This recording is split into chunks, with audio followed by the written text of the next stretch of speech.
Hey, what's up everybody? This is IFBB Pro Stan McQuay. We're here at Gold's Gym Venice. I'm here with my buddy Brandon, who just won the overall at the NPC Gold Coast here in LA. We're here today, we're gonna train one of my push-pull schemes, basically chest and back. Push-pull is a good way of training in the same workout, not necessarily on opposite days. And the reason for that is because there is a thing that happens in our body that's called reciprocal innervation. A reciprocal innervation means that when one side of your body or of a limb is working, the opposite side relaxes more than it would even in a relaxed state.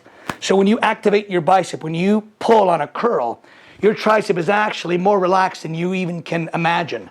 And that's the body's way of not impeding the forward movement. Same thing with chest and back. When you're doing chest, your back is resting. When you're doing back, the chest is resting. So it's very good to do it that way because it's a nice full recovery and they don't interfere with each other. Now this is like a rep scheme, a routine that we don't always do. We like to mix things up a lot, but because Brandon just finished a competition, we're not really concentrating so much in depth on just bodybuilding movements. We like to just try to keep the blood flow going from front to back.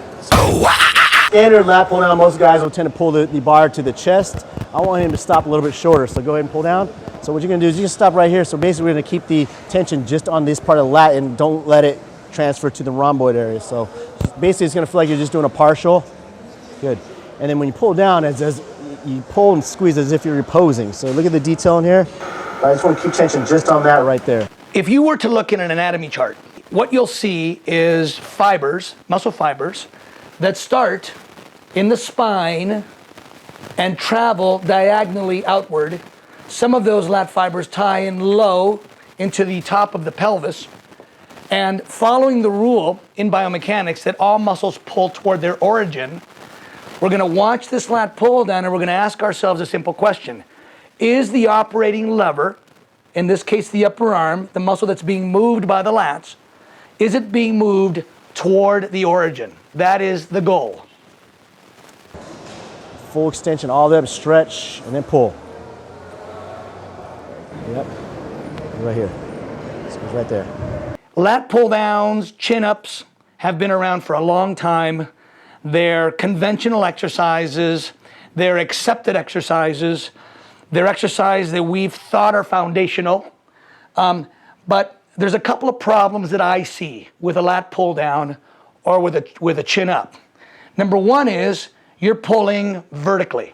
You've got a vertical resistance and you're trying to work muscles that are not vertical. You're trying to work diagonal muscles with a vertical movement. One of the rules in biomechanics is exercises are best when they travel along the pathway vertical to the muscle fibers. So if those fibers are going like this, that means the resistance should theoretically come from the side and should be pulled inward toward the spine. So doing that would do two things that are very good. One is it would be getting this upper arm closer to the spine, which is the primary origin, and it would keep the arm from going up too high. Now, there's a thing called impingement syndrome.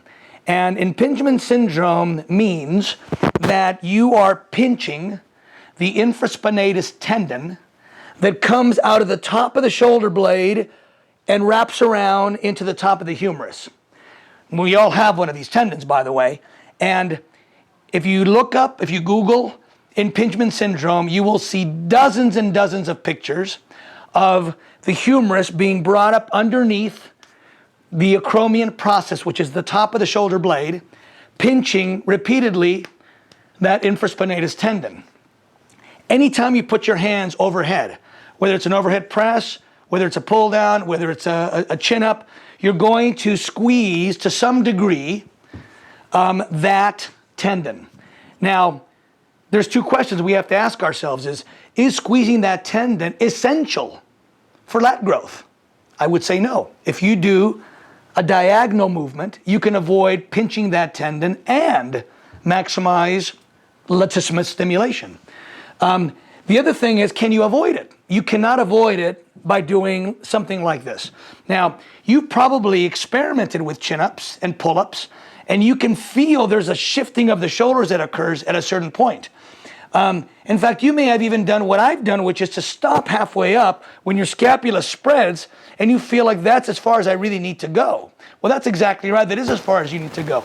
Letting your arms go all the way up will not stimulate your lats anymore. So what he's describing here will work, the lats. There are lots and lots and lots of lats that have been developed with a lat pull down. Is it the very best exercise you can do from a risk reduction standpoint and a benefit standpoint? I don't think it is. I think a diagonal movement is better. Rhomboids do something entirely different. Rhomboids actually sit right next to the trapezius, and their job is to pull the shoulder blades back. So if you were to look at an anatomy chart, you would see that there's actually two functions that happen with back workouts. One is a pulling down or a pulling inward, which is all lats, and the other is a pulling straight back. So rowing exercises tend to work everything that's in the upper back. Teres major, teres minor, infraspinatus, supraspinatus, rhomboids, and trapezius, as well as rear deltoids. It works everything across the upper back when you row. When you do a pull down, there's very little of that happening because the resistance isn't coming from the front and the shoulder blades are not being pulled back.